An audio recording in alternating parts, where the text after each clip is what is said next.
Today I'm going to talk about the Canon 17 to 40mm Pro lens. This is not a gear review video, and it's not a video of if you should buy it, why you should buy it, or why I sold it. It's going to be a video on how I actually use a lens I have owned for over 10 years now. So I'll start with the obvious. I'm an event photographer, so the first reason I use this lens would be for my establishing shots, those wide shots where I want to share the scope of an event. You might think if you're first starting out that you can just back up with a lens like a 24mm, or even if you have a telephoto lens, that if you back up enough, it's going to achieve the exact same thing, but that is actually not going to be the case. Sometimes you just can't back up. But in addition to that, when you're shooting wide, you get a better sense of distance. Whereas when you shoot with the telephoto, it will compress your shot, and so you're not going to get as much of a sense of depth or distance, and that's one great reason I like to use this lens. The next reason I use this lens will just be to shoot in tight spaces. Like I said, sometimes you can't back up and you're forced to just shoot from where you're at, and having a wider focal length is going to be invaluable. You have to remember that 17mm is 40% wider than a 24mm focal length if your other lens is a 24 to 70. So this is very handy. I really like using it when I have to navigate very tight crowds, as I am able to get the shots I need when I'm just not able to with a lens with more reach. I should also mention that when I'm shooting group shots, I'm usually not below f4 anyway, because I want to make sure everyone's in focus. So really it's a non-issue not being able to go down to f2.8.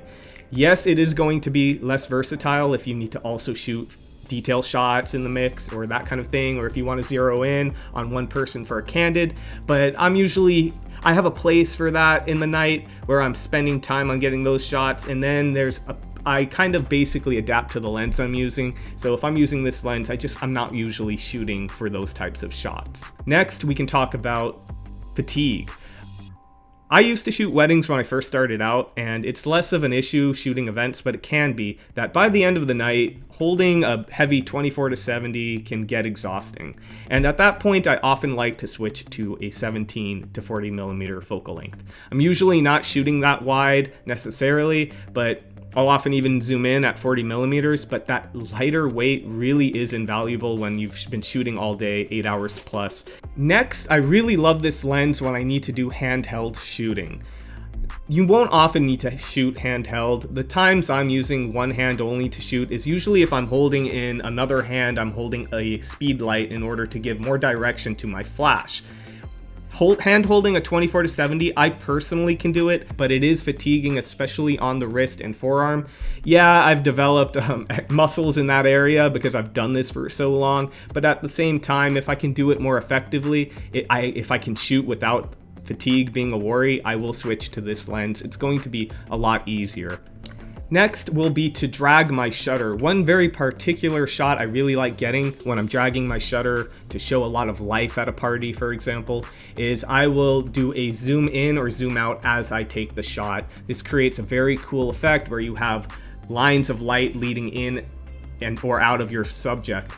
It's really easy to do it with this lens, and it does get a cool, unique effect when you're shooting really wide that I feel I don't really get when I'm shooting with the 24 to 70, for example. So that's it in a nutshell. I'm not going to get into the technical specs of this lens because in the end, it won't really change anything for me. I'm an event photographer, and I'm concerned with how I can use a lens, and that is how I use it. I think you guys can make your own decision with the information I gave you if it's worthwhile to you. I do think you can shoot an event without a wide focal length at like 17mm, etc. But it is very handy, and I've definitely used it quite a bit. If I were to just estimate, and yeah, I'll look at Lightroom later, but if I were to estimate what percentage of the time I'm actually using this lens, it would be less than 10%, but I think that's a fair enough amount to justify its existence.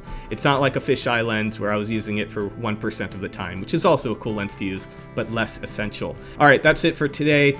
I will keep making these event photography videos for you guys. I appreciate you liking and subscribing. If you're new to the channel and you want to see who you're listening to, I encourage you to check out my work at mickmelman.com. I also put a lot of event photography resources on my website. Just navigate to the resources tab and you're good to go.